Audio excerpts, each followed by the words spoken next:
प्यारे बच्चों नमस्कार। नमस्ते पाइथन में आपका स्वागत है। आज हम पढ़ेंगे यूजर डिफाइंड फंक्शन। इससे पहले जो वीडियो था हमारा उसमें हमने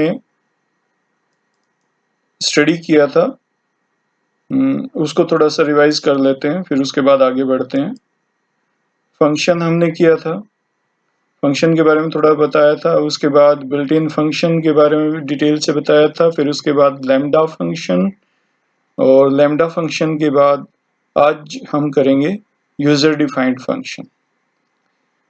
यूजर डिफाइंड फंक्शन जो है वो एक ऐसा फंक्शन है जो एक यूजर उसको क्रिएट करता है।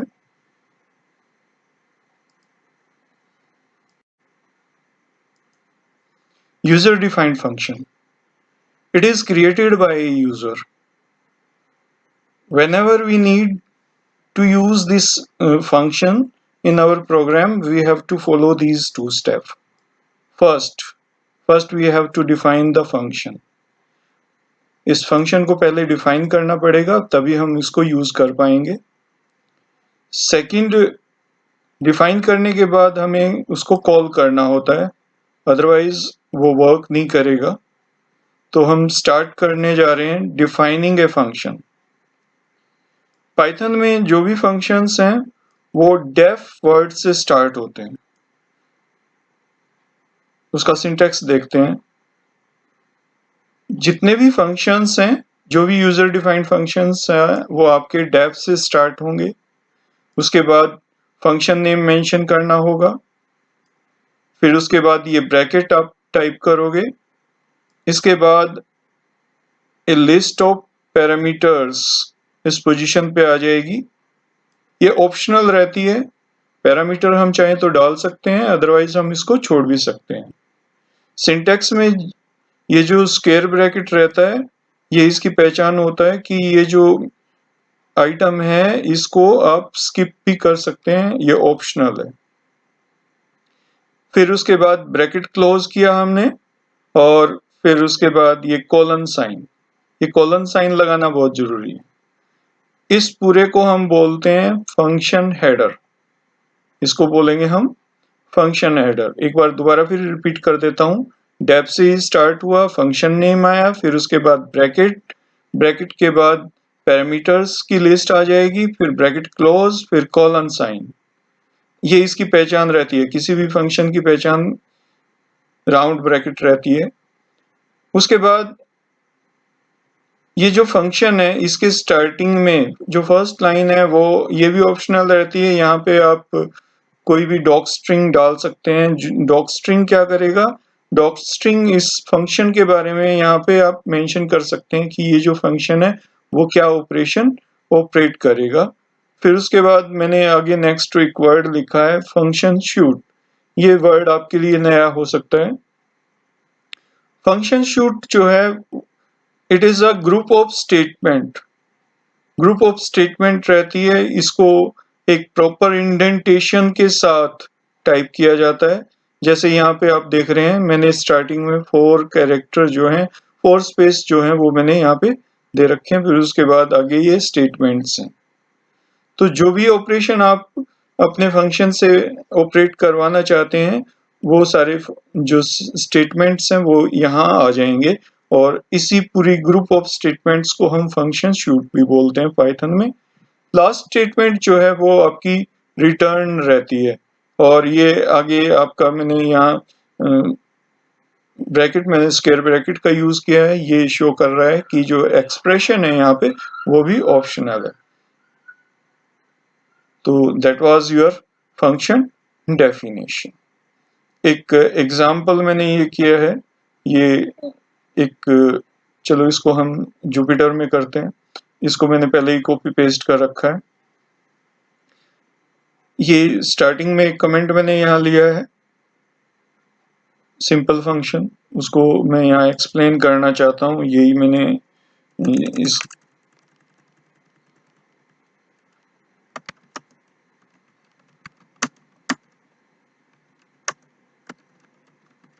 एक फंक्शन का यूज करते हुए हम कोई प्रोग्राम बना रहे हैं। तो उसमें देखिए, सबसे पहले हमने फंक्शन को डिफाइन किया, वर्ड क्या आया, DEF, डेफ।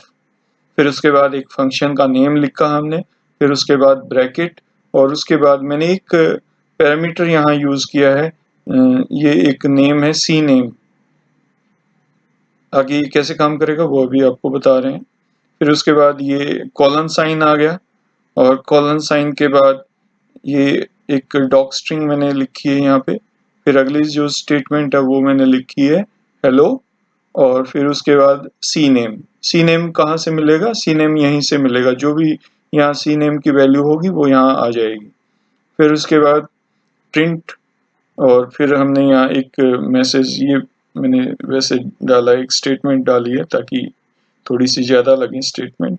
नेक्स्ट रिटर्न, क्योंकि ये हमारा क्या होता है, कोई जो जितने भी फंक्शन होते हैं वो कुछ ना कुछ वैल्यू रिटर्न करते हैं, और अगर हमारे पास कुछ ना हो तो हम इसको ऐसे खाली भी छोड़ सकते हैं। वॉइड रिटर्न है एक तरह से, ये कुछ भी रिटर्न नहीं कर रहा। अभी आप देखो कि मैंने केवल यहाँ डिफाइन किया है, ये अकेले किसी काम का नहीं है जब तक आप इसको कॉल ना करें। मैं इसको अभी रन करके दिखा रहा हूँ तो उससे क्या होगा वो देखते हैं। अभी मैं ये रन किया तो इसका कोई भी आउटपुट नहीं आया, और इसके अब वापस हम वहीं आ जाते हैं। फिर उसके बाद आगे मैं बताऊंगा कि कैसे कॉल करते हैं, सिस्टमेटिक वे से करते हैं। फिर उसके बाद नेक्स्ट जो हमारा टॉपिक यहाँ स्टार्ट हुआ, कॉलिंग ए फंक्शन। अभी हमने फंक्शन को डिफाइन कर दिया, नेक्स्ट जो स्टेप है वो है हमारा कॉलिंग ए फंक्शन। कॉल करते वक्त हमें क्या करना होता है, फंक्शन का नेम डालना होता है, फिर उसके बाद ब्रैकेट, और फिर उसके बाद जो भी आर्ग्यूमेंट आप यहाँ आप पास करना चाहते हैं वो आप आगे पास कर सकते हैं। यहाँ जो वैल्यूज आप डालोगे वो फंक्शन डेफिनेशन में जो पैरामीटर है वहां वो रिसीव होंगी, और ये आपकी ब्रैकेट हो गई क्लोज। फंक्शन की खास पहचान होती है ये राउंड ब्रैकेट, पैरेंथेसिस, इस तरह से। इसको मैं इस तरह से बोलता हूँ कि ये जो एक बैल की सींग है, ये पहचान है इसकी। तो ये फंक्शन को हम इस तरह से कॉल करते हैं। अभी इस प्रोग्राम को रन करेंगे तो अभी ये एक मैंने इसका कोड ले रखा है, इसको आप समझ लीजिए। इसमें होता क्या क्या है, ये हमारी फंक्शन डेफिनेशन हो गई, डेफ से स्टार्ट हुई, ये पूरी हमारी फंक्शन डेफिनेशन है, ये पूरे के लिए हमने यूज किया। ये फंक्शन नेम है, ये हमारा पैरामीटर है, ये पूरा फंक्शन शूट हो गया हमारा, और ये फंक्शन को हमने कॉल किया। कॉल करते वक्त नेम डालना है और एक आर्ग्यूमेंट डालनी है, ये आर्ग्यूमेंट हमने यहाँ डाल दी, और ये हमारा रिजल्ट यहाँ पे आ गया। इसके बाद ये जो फंक्शन है वो किस तरह से काम करते हैं वो अभी हम डिस्कस करते हैं। तो यहाँ हम इसके इलुस्ट्रेशन पे आ जाते हैं, उससे थोड़ा सा और ज़्यादा अच्छी तरह से क्लियर हो जाएगा। ये मैंने एक दूसरा प्रोग्राम यहाँ ले रखा था, तो अभी इसमें किस तरह से ये काम करेगा वो अभी मैं आपको बता रहा हूँ। ये क्या है बच्चों, क्या बोलेंगे इसको, सुनाई नहीं दिया। ये है हमारा फंक्शन डेफिनेशन, डिफाइन कर दिया हमने फंक्शन को। फिर उसके बाद वापस हम अपने मेन कोड पे आ गए, और यहाँ ये हमारा फंक्शन डेफिनेशन है वो यहीं पे ख़त्म हो गया। जो हमारा फंक्शन यहाँ से स्टार्ट हुआ यहाँ पे ख़त्म हो गया। जैसे ही हमारा इंडेंटेशन चेंज हुआ तो हम ये मेन कोड पे आ गए, यहाँ पे हमने इस फंक्शन को कॉल कर रखा है। अब ये काम कैसे करता है, जो इसकी प्रोग्राम की एग्जीक्यूशन है वो टॉप टू बॉटम ये चलता है। स्टार्ट यहाँ से हुआ, इसको आपका जो पाइथन कंट्रोल है वो इसको एग्जीक्यूट करेगा, फिर इसको करेगा, फिर यहाँ आएगा, इसमें केवल इसकी डेफिनेशन जो है, फंक्शन हेडर लाइन जो है, इसी को ये केवल एग्जीक्यूट करेगा। फिर उसके बाद ये कोई ऑपरेशन ऑपरेट नहीं होगा, इसका कोई भी ऑपरेशन आपके, इसका रिजल्ट आपकी स्क्रीन पे नहीं आएगा। इसके बाद आगे हम बढ़ते हैं। फिर उसके बाद हमारी जो एक पहली जो रनेबल स्टेटमेंट है वो हमारी इंटरेस्ट ये रहेगी। यहाँ हम फंक्शन को कॉल कर रहे हैं।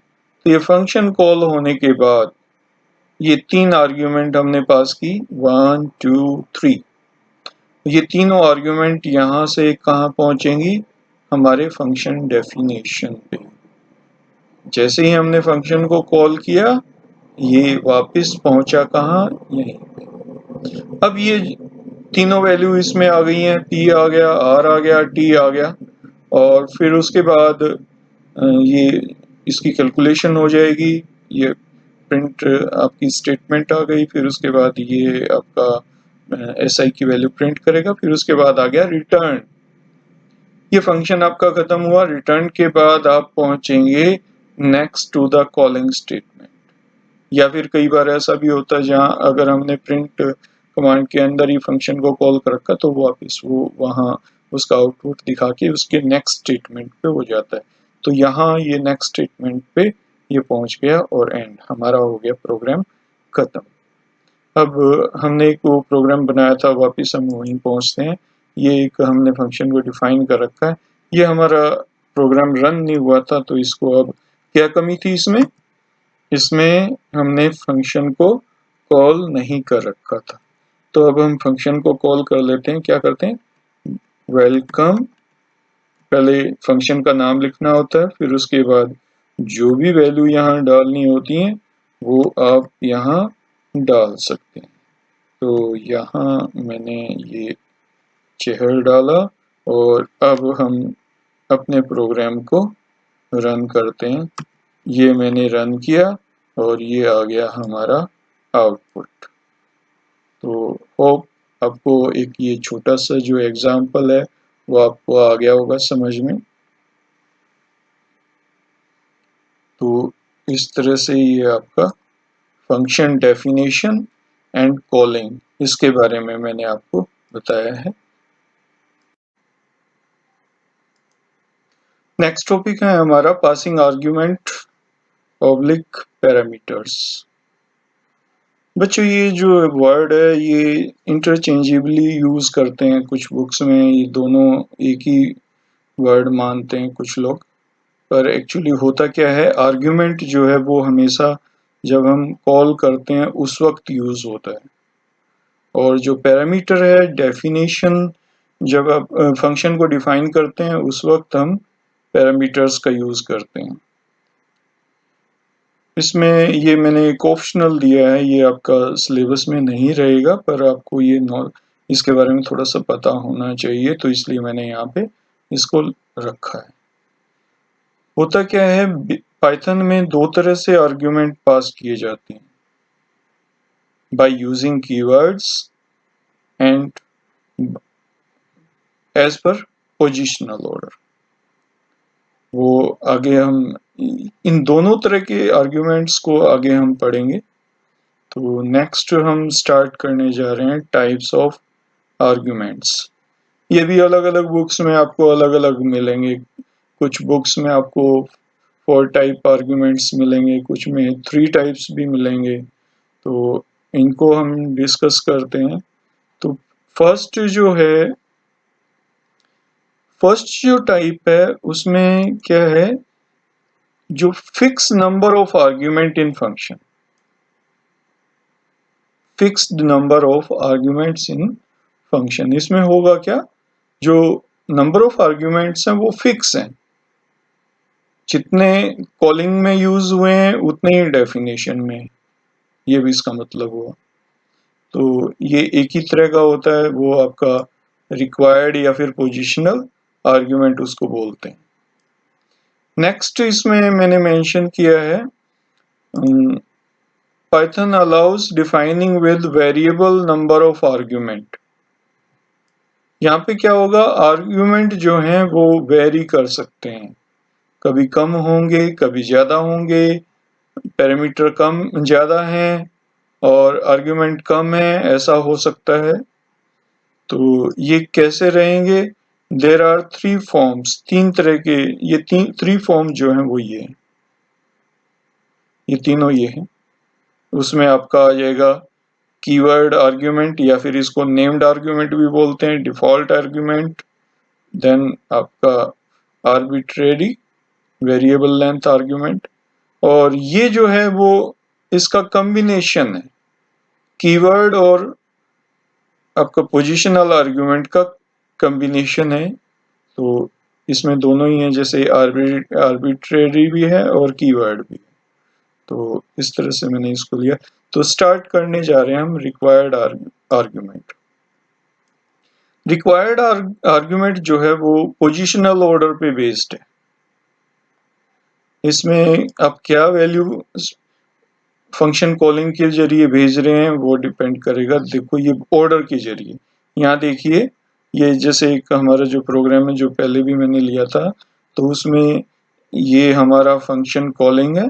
फंक्शन कॉलिंग में फर्स्ट आर्ग्यूमेंट 1000 है और ये हमारा पहुंचा पैरामीटर p के पास, फर्स्ट वैल्यू फर्स्ट के पास। फिर उसके बाद सेकंड वैल्यू है हमारी, ये पहुंचेगी सेकंड पैरामीटर में, और थर्ड पैरामीटर में। तो इस तरह से ये काम करता है। पोजिशनल आर्ग्यूमेंट भी इसी को बोलते हैं। अब इसका नाम क्या है? इस तरह से अगर आप कॉलिंग करते हैं और फंक्शन आपका ऊपर पोजिशनल ऑर्डर में ही आपके पैरामीटर को यूज कर रहा है, तो वो कहलाएंगे आपके रिक्वायर्ड आर्ग्यूमेंट। तो इस तरह से ये काम करता है। रिक्वायर्ड आर्ग्यूमेंट का एग्जाम्पल हम देखते हैं। ये आपका रिक्वायर्ड आर्ग्यूमेंट पोजिशनल ऑर्डर, ये एक्चुअली मैंने इसमें चेंज कर रखा है। तो अब ये रिक्वायर्ड आर्ग्यूमेंट सिंपल होना चाहिए था। चलो इसको अभी मैं यहाँ चेंज कर देता हूँ। इसमें देखिए कैसे होगा। इसको रिक्वायर्ड आर्ग्यूमेंट, वो सेकंड एग्जांपल आप ले सकते हैं पोजिशनल आर्ग्यूमेंट का, और यहाँ हो जाएगा p, r, t, और यहाँ si इक्वल टू p,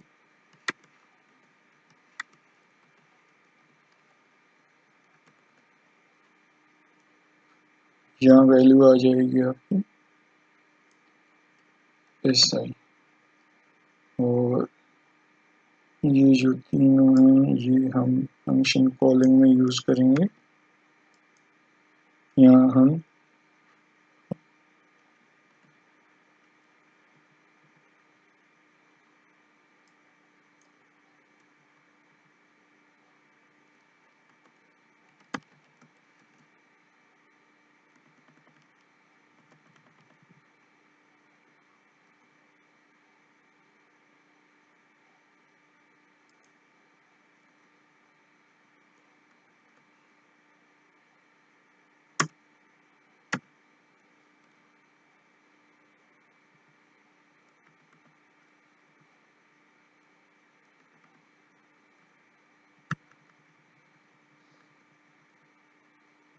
ये हमारा रिक्वायर्ड आर्ग्यूमेंट का एग्जांपल बन गया। इंटरेस्ट हम यहाँ निकाल रहे हैं।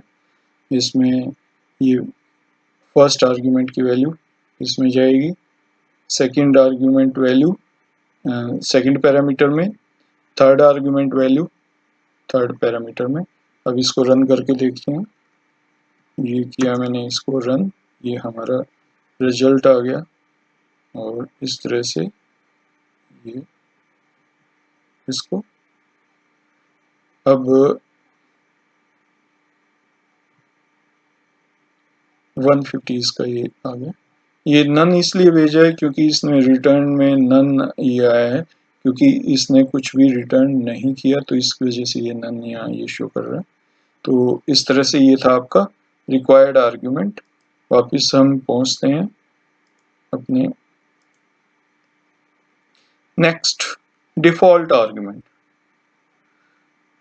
डिफॉल्ट आर्ग्यूमेंट जो है वो आपका वेरिएबल नंबर ऑफ आर्ग्यूमेंट का यूज करता है, और इसमें हम चाहें तो बाय डिफॉल्ट क्या वैल्यू रहेगी किसी पैरामीटर आर्ग्यूमेंट की, तो वो हम किसी पैरामीटर की, तो वो हम वहाँ मेंशन कर सकते हैं। जैसे एग्जाम्पल के जरिए इसको आप समझिए, जब आप कोई भी आर्ग्यूमेंट पास ना करें तो भी आप वो ऑटोमेटिकली कोई पैरामीटर की वैल्यू ले लेता है जो भी हम उसमें सप्लाई करते हैं। तो ये आप एक एग्जांपल देख लीजिए डिफ़ॉल्ट आर्ग्यूमेंट का। डिफ़ॉल्ट आर्ग्यूमेंट में ये आपका जैसे मैंने एक ये फंक्शन लिया है, इसमें पैरामीटर जो है वो कीवर्ड का यूज़ करते हैं, फिर उसके बाद आप इक्वल टू 1 यूज़ करते हैं, फिर जो बाय डिफ़ॉल्ट जो वैल्यू आप यहाँ रखना चाहते हैं वो यहाँ मेंशन कर दी जाती है। तो इसका भी एक प्रोग्राम हमारे पास होगा। तो ये आपका डिफ़ॉल्ट आर्ग्यूमेंट का ये एक एग्जांपल है, इसको हम देख लेते हैं। यहाँ ये नेम हो गया इसका, और ये आपका डिफ़ॉल्ट पैरामीटर है। फिर उसके बाद ये फंक्शन की लाइन्स हैं, स्टेटमेंट्स हैं। तो अब यहाँ कलर को ये प्रिंट कर रहा है, तो इसी फंक्शन को हमने 3 बार कॉल किया है। जैसे हमने पहले पढ़ा था कि हम उसको बार बार रीयूज कर सकते हैं फंक्शन को। तो फेवरेट कलर फंक्शन को हम कॉल कर रहे हैं, स्टार्टिंग में हमने आर्ग्यूमेंट वैल्यू दी रेड, तो क्या प्रिंट होगा, my favourite colour is red.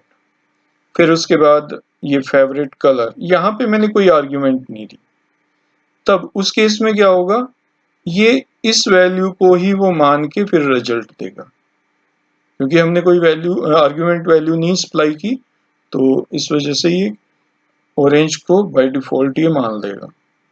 एक तरह से ये मान लो कि हम लोगों से पूछ रहे हैं कि आपका फेवरेट कलर क्या है, सभी बोलते हैं मेरा रेड है, मेरा ब्लू है, और अगर कोई ये कहे कि मैं नहीं बताना चाहता तो हम उसको ये मान लेंगे कि उनका जो फेवरेट कलर है वो ऑरेंज है। ठीक है, तो आगे हम बढ़ते हैं। तो अभी इसको रन करके देखते हैं। ये मैंने रन किया, देखिए यहाँ पे फर्स्ट जो रिजल्ट आया वो हमारा आया red, my favourite colour is red. फिर सेकंड, ये हमने आर्गुमेंट में कुछ भी नहीं दिया था, तो ये इसमें फेवरेट कलर इसका ऑरेंज आ गया। फिर उसके बाद ये ब्लू कलर यहाँ इसका आ गया। अब उसके बाद नेक्स्ट हमारे आर्गुमेंट पे पहुंचते हैं, वो है हमारा कीवर्ड आर्ग्यूमेंट। अब इसमें क्या होता है, इसमें जो इम्पोर्टेंट है वो ये,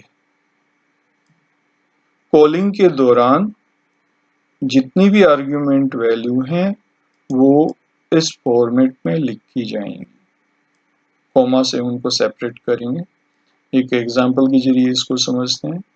ये हमने ले रखा है नेम्ड आर्ग्यूमेंट। यहाँ पे देखिए ये फंक्शन मैंने डिफाइन कर रखा है, और यहाँ पे r इक्वल टू 6 मैंने लिया। ये जैसे मैंने अभी आपको बताया था, ये इसमें की रहती है, नेम लिखना होता है यहाँ पे, फिर उसके बाद इक्वल टू, फिर उसके बाद वैल्यू, r की वैल्यू 6, t की वैल्यू 5, p की वैल्यू 1000। यहाँ पे जो इम्पोर्टेंट है, ये आपका पोजिशनल ऑर्डर में मैटर नहीं करता। जैसे r की वैल्यू यहाँ जाएगी, r की वैल्यू r में जाएगी, t की वैल्यू t में जाएगी, p की वैल्यू p में जाएगी। यहाँ पोजीशन जो है वो मैटर नहीं करती। जो पासिंग ऑफ आर्ग्यूमेंट जो है वो नेम बेस्ड पे हो रहा है, इसलिए इसका नाम, एक दूसरा जो नाम है वो क्या है, नेम्ड आर्ग्यूमेंट। इसका एग्जांपल देख लेते हैं। ये हमारे पास एग्जांपल इसका मिल गया है नेम्ड आर्ग्यूमेंट का। तो ये हमारा नेम्ड आर्ग्यूमेंट, इसमें ये फंक्शन को हमने कॉल किया है। यहाँ पे आर्ग्यूमेंट हमारे क्या है, ये कीवर्ड्स। तो यहाँ पे r की वैल्यू 6, t की वैल्यू 5, p की वैल्यू 1000। तो ये आप r की वैल्यू r में, t की वैल्यू t में, p की वैल्यू p में, इस तरह से ये वैल्यूज जाती हैं। जो वैल्यू आप दोगे तो वो यहाँ वो ऑटोमेटिकली इनको असाइन कर देगा। SI की वैल्यू कैलकुलेट होगी, फिर उसके बाद ये प्रिंट हो जाएगा, फाइनली आपको रिजल्ट मिल जाएगा। और इसको रन करके देखते हैं। ये मैंने इसको रन किया, ये हमारा रिजल्ट आ गया। होप आपको समझ में आ रहा होगा। नेक्स्ट टॉपिक पे बढ़ते हैं अब आगे। ये हमारा क्या था, ये नेम्ड आर्ग्यूमेंट। इसके बाद आ जाते हैं आर्बिट्रेरी आर्ग्यूमेंट। ये इसकी पहचान रहती है स्टार ARG, मीन्स किसी आर्ग्यूमेंट के ऊपर स्टार यहाँ लग जाए फंक्शन डेफिनेशन में, तो वो उसकी पहचान होती है आर्बिट्रेरी आर्ग्यूमेंट। आर्बिट्रेरी का मतलब होता है वेरिएबल, चेंज होने वाला। मीन्स इनमें जो नंबर ऑफ आर्ग्यूमेंट है वो फिक्स नहीं है, ये वेरी कर सकते हैं। तो ये कैसे काम करेगा, ये अभी हम यहाँ डिस्कस कर रहे हैं। आर्बिट्रेरी आर्ग्यूमेंट, आर्बिट्रेरी का यहाँ पे एग्जांपल ले लेते हैं, फिर उसके बाद आगे करते हैं। ये आर्बिट्रेरी आर्ग्यूमेंट का एक एग्जांपल है हमारे पास। यहाँ देखिए, ये फंक्शन को हमने यहाँ डिफाइन किया है, और अभी जैसे मैंने आपको बताया था, ये जो स्टार है ये आर्बिट्रेरी की पहचान है। dy एक नेम हमने यहाँ लिखा है, ये पैरामीटर है हमारे, और यहाँ पे 3 आर्ग्यूमेंट हम पास कर रहे हैं। अब यहाँ ऊपर 1 है, यहाँ नीचे 3 है, ये ज्यादा भी हो सकते हैं। आप पूरा भी कर सकते हो, संडे मंडे ट्यूसडे आगे तक चलने दो, सैटरडे तक, तो ये सारे कोमा कोमा लगा के आप ऊपर कर सकते हैं। तो ये काम कैसे करता है? आर्बिट्रेरी में होता क्या है, फंक्शन कॉलिंग के दौरान जो भी आर्ग्यूमेंट आप पास करते हैं वो पैक हो जाता है टप्पल में, उसका एक टप्पल बन जाता है, और वो टप्पल पहुंचता है dy पे। यहाँ मैंने इसका नाम रखा है dy। तो ये जो टप्पल है वो यहाँ रिसीव हुआ टप्पल के रूप में। उसको चेक करने के लिए मैंने यहाँ पे एक स्टेटमेंट लिखी है, print type dy। Print type dy, type क्या बताता है, इसका dy का टाइप बताएगा। वो अभी हम चेक करेंगे तो आपको कंफर्म हो जाएगा कि ये जो dy था ये हमारा टप्पल में।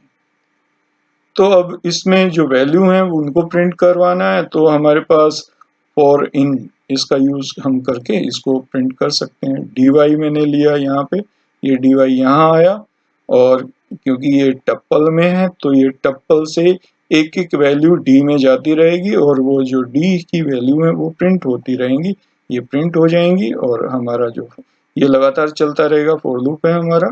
फिर उसके बाद रिटर्न, प्रोग्राम हमारा खत्म, फिर रिजल्ट। तो अब इसको रन करके देख लेते हैं, तो ये हमारा रिजल्ट आ गया। रिजल्ट में देखिए, ये देखिए, यहाँ मैंने आपको बताया था जितनी मर्जी वैल्यू यहाँ डाल सकते हो। ये 3 वैल्यू मैंने डाली थी, तीनों का बन गया टपल, और वो टपल dy के रूप में यहाँ रिसीव हुआ, dy के रूप में रिसीव हुआ, और फिर उसके बाद ये इसका dy का टाइप, ये टाइप दिखा रहा है, टप्पल है। और फिर ये फॉर लूप लगा, फॉर लूप में वैल्यू एक एक करके मंडे, ट्यूसडे, वेडनेसडे, तो इस तरह से ये हमारी वैल्यूज प्रिंट हो गई। तो that was your arbitrary argument. तो ये आर्बिट्रेरी आर्ग्यूमेंट आपका हो गया। अब आ जाते हैं जी last, 5th, arbitrary keyword argument. Means arbitrary भी है, कीवर्ड भी है, मीन्स दोनों ही है। कुछ बुक्स, एक बुक्स में मैंने इसको पढ़ा था कि वो मल्टीपल आर्ग्यूमेंट भी इसको बोलते हैं। तो कितना सही है वो नहीं मुझे पता, पर जो मुझे जो कुछ अच्छी बुक्स थी उनमें आर्बिट्रेरी कीवर्ड के नाम से उसको मैंने पढ़ा, तो मैंने वही लिखा यहाँ। तो आर्बिट्रेरी कैसे काम करेगा उसके लिए ये हमारे पास एक प्रोग्राम है, इसमें जो आर्बिट्रेरी कीवर्ड की जो पहचान है वो डबल स्टार है, ये डबल स्टार होने चाहिए। अभी शायद वो भी मैंने कॉपी कर रखा है, तो हाँ ये मिल गया हमारे पास आर्बिट्रेरी कीवर्ड आर्गुमेंट। इसको देखो, फंक्शन डेफिनेशन, फिर ये कॉलिंग। अब बच्चों देखो, ये यहाँ पे आर्बिट्रेरी में क्या था, कितने स्टार थे, कितने, एक स्टार था। यहाँ कितने हो गए, 2 स्टार हो गए। अब यहाँ पे स्टू एक नेम है, तो उसी तरह से काम करता है, बस डिफरेंस क्या था, वहाँ लिस्ट थी वैल्यूज की, कोमा से सेपरेट कर रखा था। और यहाँ पे क्या है देखो, लिस्ट भी है, कोमा से सेपरेट कर रखा है ना हमने, और साथ में कीवर्ड्स और वैल्यू भी है। की वैल्यू, की वैल्यू, की वैल्यू। तो ये इस तरह की जो फॉर्मेट रहता है वो हमारा डिक्शनरी में रहता है ना, याद आया कुछ, डिक्शनरी। डिक्शनरी में अब इसमें होगा क्या, जब ये कॉल हम करेंगे, ये जो है वो पैक हो जाएगा डिक्ट ऑब्जेक्ट के रूप में। डिक्ट ऑब्जेक्ट के रूप में ये वैल्यू पैक हो जाएंगी, एक ऑब्जेक्ट बन जाएगा, और वो यहाँ रिसीव होगा स्टू में। ये जो डबल स्टार है, ये इसकी पहचान है कि वो जो भी रिसीव करेगा वो एक डिक्शनरी है, तो डिक्ट है। इसको चेक करने के लिए मैंने यहाँ पे क्या किया है, प्रिंट टाइप इसका पहले चेक किया है, फिर उसके बाद उन वैल्यूज को कैसे यूज करते हैं डिक्शनरी से, तो ये हमने यहाँ पे किया। इसके साथ भी हम अपना फॉर लूप का यूज करके इसको कर सकते हैं। तो अब एक सिंपल सा एग्जांपल मैंने लिया, तो इसलिए यहाँ पे मैंने फॉर का यूज नहीं किया। रोल नंबर प्रिंट करेगा, और स्टू में जो RNO की वैल्यू है वो प्रिंट करेगा, फिर नेम, स्टू में एस नेम की वैल्यू, क्लास ये CLS की वैल्यू, और इस तरह से ये आपका आर्बिट्रेरी कीवर्ड आर्गुमेंट हो गया। इसको रन करते हैं, तो ये हमारा हो गया रन।